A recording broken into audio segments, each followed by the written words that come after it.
When I start a new project, I'm very, very methodical. Even though I like to create bonkers stuff and I really like experimental art and music, and as much as anyone who's in charge of the commerce will let me do it, I try to make insane things. But I am very structured in my process. I'm quite modular, and I like to joke that my German genes make me very organized about that. So I approach everything in quite a methodical way. I have all the tools, technology, if anything that I can organize, I will organize. And I guess that's what makes the space for me to be able to be as expansive, creatively as I possibly can.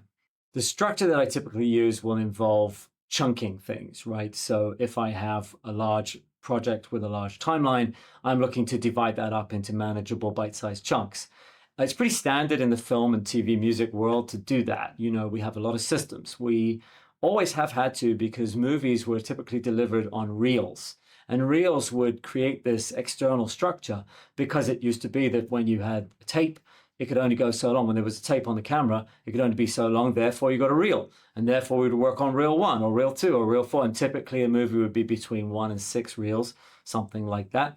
And that created the structure. We don't normally have that anymore, as most things are digital. But sometimes you kind of still do, especially if you're working with a more old-fashioned production and things like that. So I will think about those reels. And of course, they correspond to a comparable narrative. So typically, material in reel 1 is expositional. Material in reel 6 is going to be tying it all up. And material in reel 3 is boring.